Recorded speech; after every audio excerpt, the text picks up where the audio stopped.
Well, good evening, ladies and gentlemen, and welcome to this edition of Seeing Beyond and Through with Monty.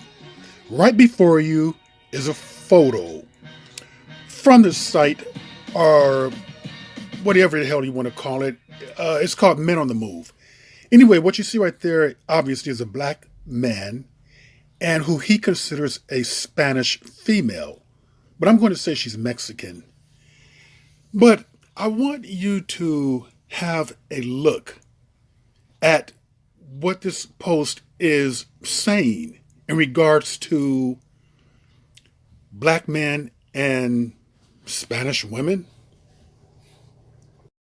Cater to us Spanish girls, especially. Like, they, you know what? Let me not even get into it. She's gonna get herself in trouble now. The black girls, yeah. You know, black girls gonna take it personal. You'll be like, Black guys cater to us Spanish girls, especially. Like, they, you know what? Let me not even get into it. She's gonna get herself in trouble now. The black girls, yeah. You know, black girls gonna take it personal. You'll be like,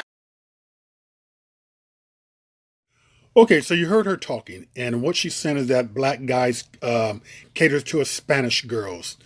Now, she looks to be a Mexican woman who is calling herself Spanish, which is very common among the ones who do not like being Mexican.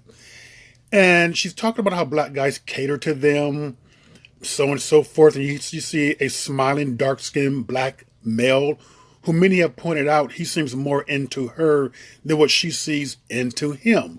And I mentioned his complexion being dark-skinned because usually the most self-hating black men many a times tend to be the darker-skinned black men. And they tend to not want to reproduce what they are. They tend to want to reproduce children who are lighter.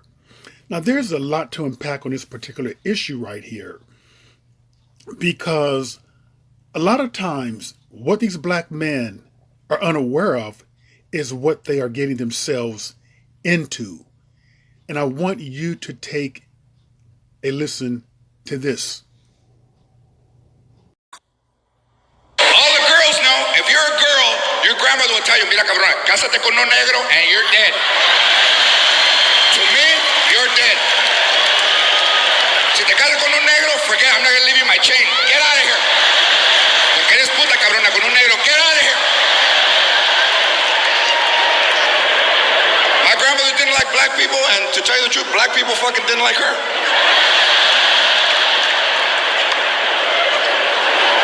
She would see me walking with my two friends, and the look of disgust. Mira quién viene, earth, wind, and feo. You're feo.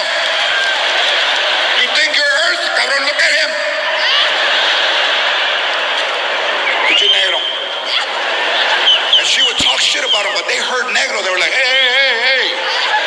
Mira, cabrón, when I'm at work, no me gustan los pinches negros. Hey. When I'm at work, no me gusta el chocolate.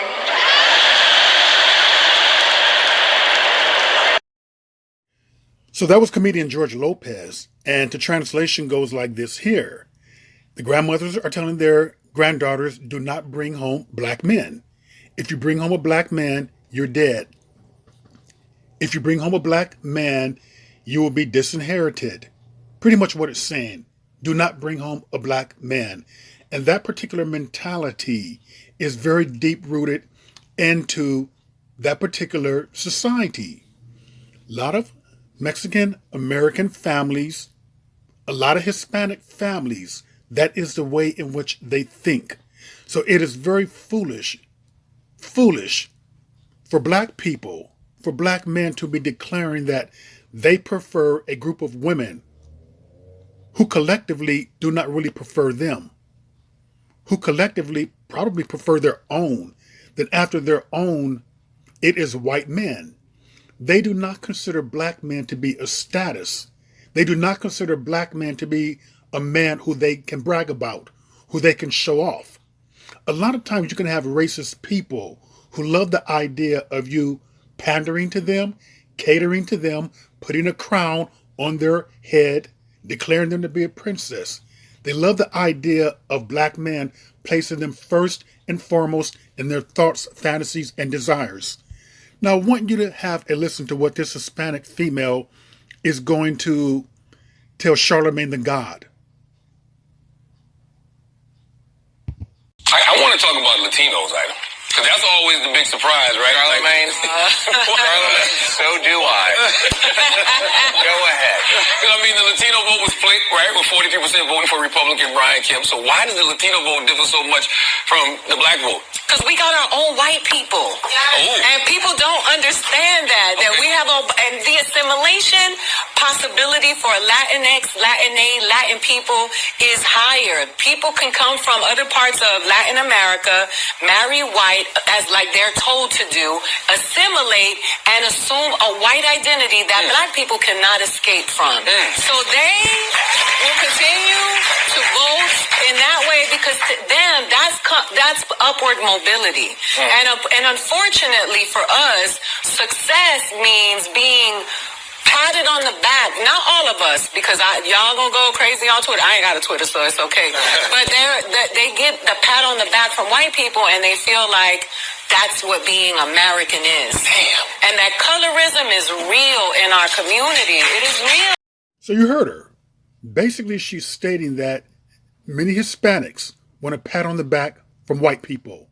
Many Hispanics see a white person as marrying up.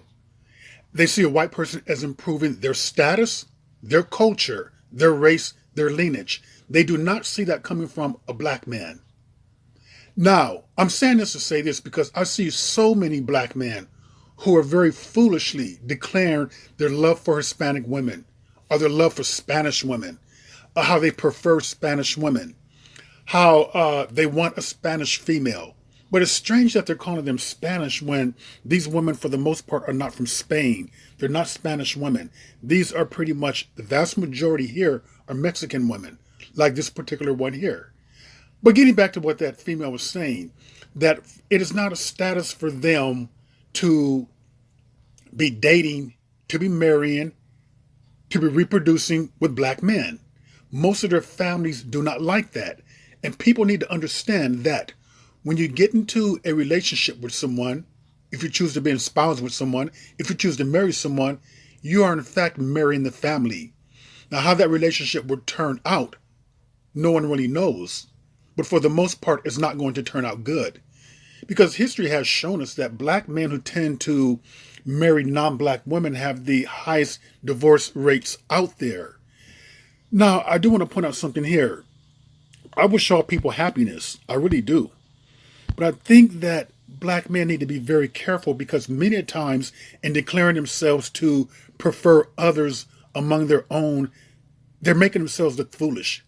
They look stupid. They look desperate. They look weak. I would never declare myself to prefer a group of people who collectively do not prefer me. If I did have a preference, I wouldn't be so disrespectful as to announce it. Because after all, throughout the history of America, what have these Spanish women ever done for them? Not a damn thing, but gave them the type of children that they want. A lot of self-hating men, self-hating black people, period, want biracial children. But strong people who are grounded do not really want children like that. But going back to what have they ever done for them, I want you to take a look at these photos from the 1960s. 1963 Civil Rights Movement. This was in Memphis. You see, this is like a sit-in. You have whites to the left right there who are harassing black men and black women. Black women, yes.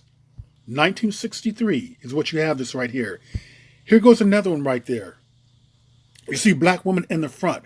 These are black women who fought for civil rights. So many of these races or ethnicities can even come over here to America. But they fought for rights for these self-hating black men today, so they can stand on something that their forefathers or foremothers couldn't stand on. This is the reason why I would never be so disrespectful to say that I prefer another race above my own. I would never verbalize that. That's just silly. If you prefer something, date who you want to date. Marry who you want to marry. Reproduce who you want to reproduce with. But don't disrespect the ancestors by putting something out like that out there in the universe. I just think that's extremely self-hating, and it's coming from really a negative place. Here you go right here. Civil rights movements, 1960s right there. Here you go right there. Black people, men and women. He's stumping on someone. He's stumping on a black male. But believe me, black women were stumped too. There are horror stories that are out there that you can catch on film. You can catch on film of black women being treated the same way as black men. Here you have black people protesting for our rights that we enjoy today. Look at it right there. You see a mixture of men and women. You see a mixture of dark-skinned women too. And I say dark-skinned because many of these so-called black men today abhor that type of a look. But you see a mixture right there of men and women. I don't see any Spanish women. I don't see any Mexican women there. I don't see any white women there. I don't see any women from Cuba, non-black women from Cuba. I don't see Puerto Ricans there. I see black women there, black people there. So what type of rights have they ever fought for you? When have they ever made your life better in America? When have they ever faced the oppressor in the face of being clubbed, in the face of being bitten by police dogs, the face of being shot, taken to jail? So you guys need to wake the hell up. Yeah, marry who you want to marry, date who you want to date, reproduce who you ever wanted to reproduce with. But keep your mouth shut about what you prefer. Because, that stuff does not need to go out there. Children don't need to hear that. That's been extremely disrespectful about where you come from. You're sitting up there declaring yourself to prefer a group of women who have not done a damn thing for you. And many of the times what you prefer really is coming out of self-hatred. It's rooted in self-hatred. Here's a black woman from that particular era. Look at her head is bandaged up. She fought for so you can have rights today. She's not Mexican. She's not Spanish. She's black. She fought for you. She got injured for you. She got hurt for you. And here you are making a declaration, I prefer another race, over people who pretty much laid their lives down for you. Damn, how disrespectful and ungrateful people can be. Here we have a black male right here being bitten by a police dog. And there are many stories of black women, same thing happened to them, having their breasts torn off, ripped off by police dogs. This is why I would never declare that I prefer another group or another race over my own.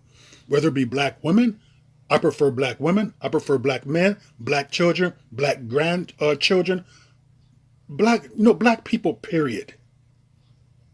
I think that you got to be foolishly and unlearned in history and not well read through to get up there and declare that you prefer another race above your own when they have not done a damn thing for you. They're sitting up there enjoying the fruits of the labor that came way later, that these people right here who laid the foundation for you to stand where you stand today, whether you have a good job, whether you even have a job, there are rights that you enjoy today. They laid the foundation. I don't think they laid the foundation for you to be disrespectful. Again, you can say, you can date who you want. You can date who you want. But just be careful with the words that you speak, though. Don't be so tacky. Don't be so tacky to get up there and state that what you prefer out loud. Just date. Date who you want to date. Here we have a police dog right there. And if you look carefully right there to the left, right there in the front is a black female. That is a black female right there who stood toe-to-toe with black men during the civil rights era. So we can have something better today. Again, they did not do all this stuff to be disrespected. And by the way, black people, you making a declaration that you prefer other races of people is not going to make those other people like you even more. They're not going to accept you anymore. They're not going to find you any more attractive. You're like a doormat who they can depend on. And I know how these people think too. Because this is the reason why, in my opinion, you have so many Hispanic women with their chest out, with their nose up in the air, nickel high, with this mentality that, oh, black men are going to like us. Black men prefer us. They prefer us over their own. It's because of men like this. I even spoke with a group of brothers online one day. He was from Miami. He was having a chat. And he was telling the story about how this black Hispanic female came up in front of him in the store, all prancing around with her nose up in the air. And he was stating to himself how, I don't want you. I know that mentality. Black men in California get that all the time. The automatic assumption is that he's a black male, he's going to prefer us, he's going to want us. Hell, I have in my apartment complex, Hispanic mother must have told her daughter, stay away from him. I don't want her or her daughter. I don't want you. But it's men like this who make shit bad for us still, make us look weak, desperate, that somehow we prefer them or we want them. No, I don't. I just think that people need to be very careful about how they are presenting themselves and what they are saying. Because these words have consequences and they do carry over. You don't want children hearing that somehow from grown people of their own race that they prefer others. And black men should be very careful again to declare yourself and love, admiration for a group of people who collectively who are very racist, who can be prejudiced, who can be very colorist towards you, who can look after their best interest. Look at what happened here in Los Angeles in the city council. It was almost like a us against them mentality. No, people kind of like it. They kind of like it, as I stated before, when you put them first and foremost in your thoughts, fantasies, and desires. They like that. Racist people can like that. Because basically you proved a point to them that they're above you is what you proved. That somehow they're better than your women. That's what you have shown them. So those little things online about what you prefer, how you prefer this woman, that woman who's not black, that have consequences. And the consequences too will take you up in there. And keep one thing in mind, for the most part, 9 times out of 10, their families are not going to want them being with the black man. They're not going to want them bringing a black male home. They're not going to want their grandchildren or great-grandchildren to be half black or mixed. They place white on a pedestal. Black is way down there beneath them. Unless you're like a Kobe Bryant, unless you're a Michael Jordan, a multi-million-dollar athlete. But then again, we know what that's about. We know what they want them for and what they like them for. And it's not because they're a black male. And with that, ladies and gentlemen, that is another edition of Seeing Beyond and Through with Monty. And I will see you all beyond and through.